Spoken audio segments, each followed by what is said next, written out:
¿Qué tema esto? ¿Cómo está? Está José María, los jueves estamos con Legal NEA. Que si bien tenemos preparado otro tema, un fallo muy novedoso que obtuvo el estudio de Legal NEA, que fue, digamos, publicación en los medios jurídicos de las últimas horas, ahora nos va a explicar un poquito el por qué.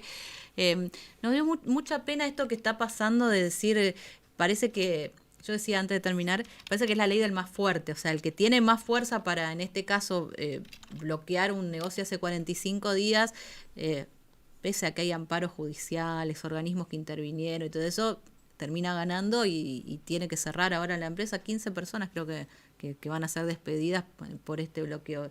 Da Tema, impotencia, entre otras cosas, ¿o no? tema complicado, buen día a todos. Complicado porque justamente se trata de la colisión de derechos. Cada vez que tenemos los derechos de uno contra los del otro y tenemos que medir a cuál darle la razón, a cuál privilegiar, realmente se vuelve una situación bastante incómoda y digamos, lo que no debería pasar es que una situación así se prolongue tanto tiempo, digamos, es como muy excesivo el plazo como para retomar la normalidad, compatibilizar el derecho a reclamar con el derecho a ejercer la 45 industria. días de 45 bloqueo. días es muchísimo, No, no, es no. muchísimo.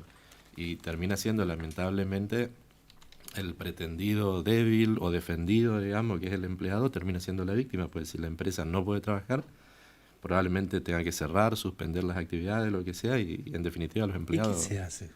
¿qué se hace? Se hace revisar el sistema de justicia. Cuando decimos sistema de justicia no decimos solamente poder judicial, decimos las leyes, decimos el sistema político y, por qué no, hasta los sistemas de designación de jueces habría que revisar, porque cada vez es como que se pone más en evidencia esto de la injerencia que puede plantearse de la política sobre la justicia, la politización de la justicia, la judicialización de la política. Entonces, no quiero opinar sobre el caso en concreto porque no tengo acceso al expediente ni al caso en particular, pero como muchos otros problemas que hoy tenemos, lo que ponen en evidencia es la necesidad de revisar el sistema judicial. Uno no quiere fomentar ningún tipo de violencia. Quiero, Seguro. empezando de esa parte. Me recuerdo una película de Michael Douglas ya de hace 20, 25 años, Un día de locura, creo que se llamaba la película. Que Día de furia. Un día de furia. Ahí está. Sí, qué sé yo, un día lo encontrás muy mal al dueño de esta empresa o de cualquier empresa. Ya ha pasado, ya ha Y pasado. salís con una ametralladora y A matás ver, gente. no con un arma de estas características, pero ya ha pasado que salieron con palos, silla, peleándose. Es que ¿Cómo cuando termina empieza a imponerse la ley del más fuerte, ya sea más fuerte porque tenés camiones y porque tenés espalda para bloquear una empresa 45 días, independientemente de lo que detrás está, ¿no?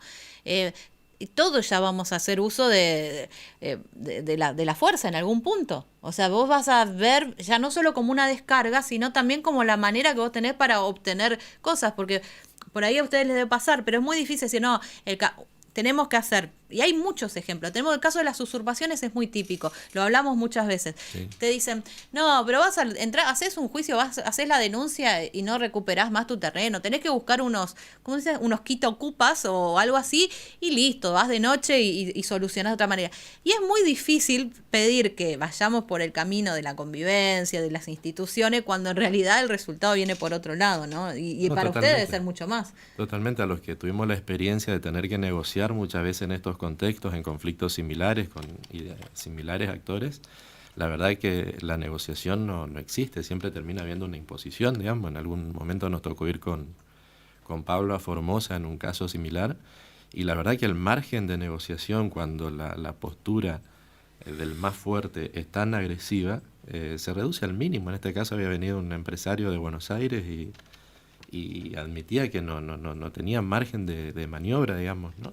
¿Era Pero también por un era bloqueo un bloqueo, sindical? una cosa parecida a esta, no tan grave, pero parecida a esta.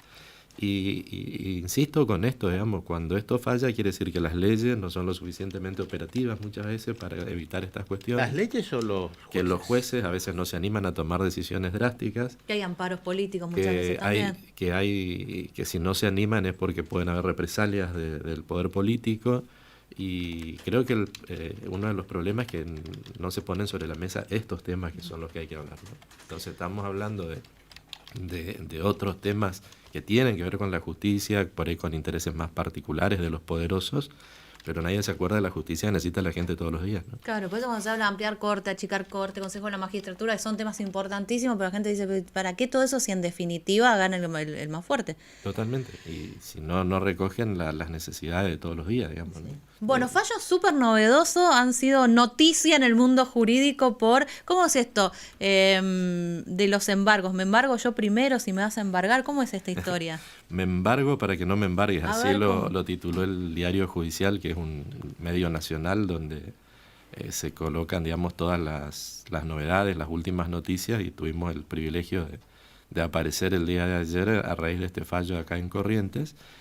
Vieron que justamente en esta puja de poderes, de la que hablábamos recién, muchas veces se promueve una demanda del tipo que fuera laboral, Sí. por daños, lo que fuera. Entonces lo primero que hace la parte actora es incomodar, el que reclama, ¿no es cierto? Incomodar a la otra parte. ¿Y de qué manera le incomoda? Trabando un embargo allá donde más le duele. Claro. ¿Qué es Yo un tengo- embargo? Un embargo es inmovilizarle un bien, una suma de dinero, que esa suma quede inmóvil, que no se pueda disponer y que se afecte al pago de ese juicio. Entonces, muy común nosotros lo vemos que en un juicio laboral a una pyme que maneja una cuenta bancaria, que el empleado lo sabe porque son pocos empleados, se embarga la cuenta y con eso se inmovilizan los fondos que a lo mejor son Sí. necesarios para pagar los sueldos, para pagar los aportes a la obra social, a la FIP y demás. La otra parte se encuentra en una situación donde necesita de alguna manera resolver y queda coaccionado, queda obligado, casi extorsionado a tener que hacer un arreglo Sí. para poder liberar su cuenta, para poder recuperar su capacidad comercial. Entonces hay una figura nueva en este Código Procesal Civil y Comercial que hemos puesto en práctica el 1 de diciembre del año pasado, que se llama pretensión anticautelar. ¿De qué se trata? De que una persona, no necesariamente o no únicamente en un juicio laboral como este antecedente, podría ser en un juicio por deudas comunes del consumo, por una acción contra la FIP, un empresario que debe impuestos. Hay numerosas hipótesis de aplicación. Se presenta a la justicia y le dicen, mire, es muy probable que a mí me quieran embargar y que me inicien una demanda, que me promuevan un juicio. Sí. Como yo no quiero tener este problema de quedarme sin liquidez, de quedarme sin los fondos, de sin poder manejar la cuenta, le pido al señor juez de que determine una anticautelar, es decir, que eso no se pueda embargar. ¿Qué es lo que hay que demostrar? Esto de que uno está en peligro, de que va a recibir un juicio, de que podría pedirse un embargo y de que ese embargo podría ser de alguna manera abusivo. Entonces uno ofrece algún otro bien en A garantía, a cambio, lo que nosotros llamamos una caución personal, una firma de la propia parte, de un tercero, de hacerse cargo si eventualmente se produce un daño, como en este caso un seguro de caución. Las compañías de seguro brindan un servicio que es brindar una garantía para el caso de que el juicio salga con resultado desfavorable. Entonces de esa manera se obtiene esta resolución, que en este caso era en una demanda, bueno, muy importante en términos económicos, donde a nuestro criterio como abogados de la empresa demandada entendíamos de que había esa situación de abuso de la otra parte, sobre todo en el monto, y planteamos esta medida con muy buen criterio. El juez laboral número 3, que está a cargo del juzgado laboral 1, el doctor Julio Medina, dictó esta medida, y lo que es más interesante lo que hizo fue ajustar los montos. No quiero entrar en decir los números, pero el monto por el cual le dijo a nuestro cliente, presente un seguro, presente algún bien para embargar, así no tiene este problema, no llega a ser el 15% de lo que está demandando la otra parte. Entonces, ¿Eso no es ya como un anticipo de lo que podría resultar al final? no No necesariamente, tiene nada que ver, no porque si yo me voy con una pretensión de 1 millón, sí. pero el juez dice, cuando se hace esta cuestión de estos embargos preventivos, que se, digamos, preserven bienes solo por, en vez de 1.150.000 pesos.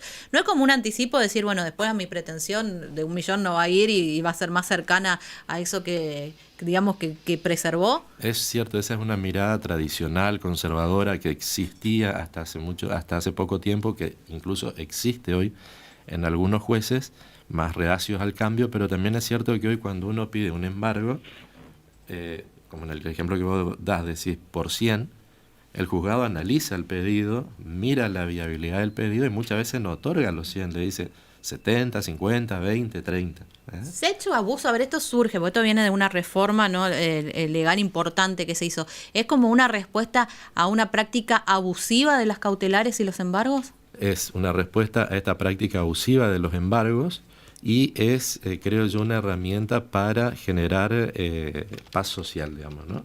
Porque justamente relacionado con el tema inicial, lo que se busca es, me embargo, es decir, yo ofrezco algún bien que te garantiza a vos, pero de esta manera vos a mí no me afectás, yo me puedo defender libremente en el juicio, sin la presión de que no puedo disponer del dinero, de que si quería vender el auto no lo puedo vender, o cosas de ese tipo, y uno trabaja mucho más tranquilo, digamos. ¿Por qué? A ver, mirando esto que decía Cristina, por el tema abusivo y demás, ¿por qué cuando voy a trabar un embargo le busco pegarle en la línea de flotación a mi rival, digamos, a quien estoy demandando, y no busco, por ejemplo, esta otra alternativa que decís, bueno, mira, yo no quiero que me toquen esto porque yo destino esta plata para los sueldos, pero sí, acá ofrezco mi auto para que esté embargado?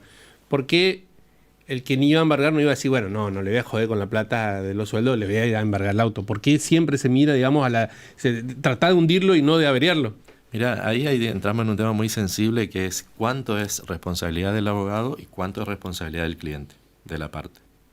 Hay veces que la parte te hace el pedido porque te trae algún antecedente, dice, mirá que a fulano de tal ya tuvo un juicio, no le pagaron, se insolventaron y demás, así que anda al hueso, anda a lo máximo. ¿Sí? Y hay que decirlo, hay muchos colegas que en la especulación de forzar un acuerdo, sabiendo del perjuicio que se va a pegar, como decís vos, pegando en la línea de flotación. Utilizan esta medida, la notifican generalmente antes incluso que la demanda. Vos te enterás primero del embargo que de la demanda, para forzar esta situación de tener que arreglar. Y ojo, hay veces... ¿Han torcido también? Claro, por supuesto que sí. En cualquiera de los como dos casos. Los camiones. En el segundo ejemplo es casi más extorsivo que en el primero, que cuando lo indica el cliente. Ahora, hay organismos privilegiados, esto también hay que decirlo. Con la FIP, vos te enterás del embargo cuando te llaman del banco para decirte acá la FIP te embargó directamente y el empresario viene al estudio y dice cómo hacemos para levantar, y termina en 24 o 48 horas haciendo un plan de pago para poder recuperar su dinero. ¿Por qué? Porque tiene un sistema de privilegio, creo yo, donde pueden prácticamente sin intervención judicial disponer un embargo sobre bienes de la otra parte. Y ya no estamos hablando de personas en situación de vulnerabilidad, muchas veces al que se lo vuelve vulnerable al tipo que trabaja, que emprende, que tiene un negocio, que tiene una empresa. ¿Qué otro funciona como AFIP? AFIP es impresionante, un montón de cosas son impresionantes con AFIP, que tiene que ver con los intereses que cobran cuando hay planificación, o sea, la celeridad con que... ¿Te devolvieron la plata que pagaste de más? No, nunca te devuelven. O sea, es muy engorroso.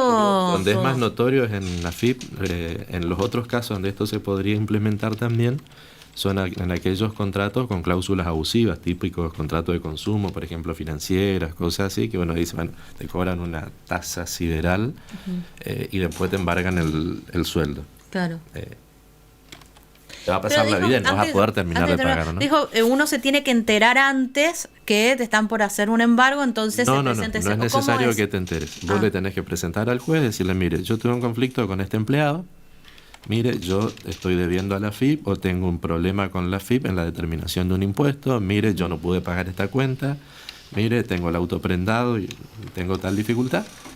Entonces, es razonable que si tengo un problema con un empleado, con la FIP, con un proveedor, yo pueda tener un juicio. Entonces me presento antes de que llegue antes de que se empiece cualquier juicio. ¿Y qué pasa si, por ejemplo, no se llega al juicio? Si no se avanza después con el juicio, ¿no pasa nada? No pasa nada. Como yo no tengo afectación a la otra parte, cuando yo decida voy a poder levantar el embargo sobre mi propio bien. Qué interesante. Bueno, felicitaciones, porque son esos fallos que después van generando precedentes, como se dicen. Déjame decirte, pues se va a poner celoso Pablo, que no está viendo de Resistencia, que hace un par de años o 3 sacamos un antecedente parecido. El tema era que hay 4 o 5 a nivel país, pero no estaba legislado, no estaba regulado. Entonces era como muy excepcional, digamos, ¿no? Y muy dependiendo del criterio de cada juez. Esta es acá en Corrientes lo intentamos, no tuvimos esa suerte antes del nuevo código, pero con el nuevo código ya lo pudimos lograr. Bueno, felicitaciones y gracias por venir, como A siempre. ustedes, muy buen fin de. Hay que celebrar eso, ¿eh? Hay que, Sí, sí, sí, el sí. diario, Sí. Diario Judicial, que es una publicación de justamente novedades en materia de fallos, está, así se llama, ese es el título. Si a alguien le interesa por ahí buscar un poquito más, me embargo para que no me embargues. Y Ahí. lo bueno de que está en lenguaje accesible, digamos, el Claro. particular puede Cualquiera leer puede sin leer. mayor, Cualquiera puede sin leer. mayor dificultad. Lo de Teresita sonó a esa extorsión de los. Suena a sí, eso. Voy a hay que promover una festejarle, digo, no, quedó como una anticautelar, pero- extorsión, ¿no? No, Sí, sí, hay que podemos celebrar. tener como garantía, por ejemplo, un vale de los negocios a la vuelta por facturas, por Eso. chipacito, y ahí Eso. evitamos la Ahí extorsión. Ahí está. está, me embargo para que no me embargues. Bueno, están en Legal NEA, los conocemos un poquito más para que puedan ir. Si tienen alguna consulta particular o si quieren ir y preguntarles más de este fallo también, por ahí alguien que le interesa conocer, pueden ir a acercarse, están siempre ahí, tienen muy buena onda. Con ellos vamos a la pausa.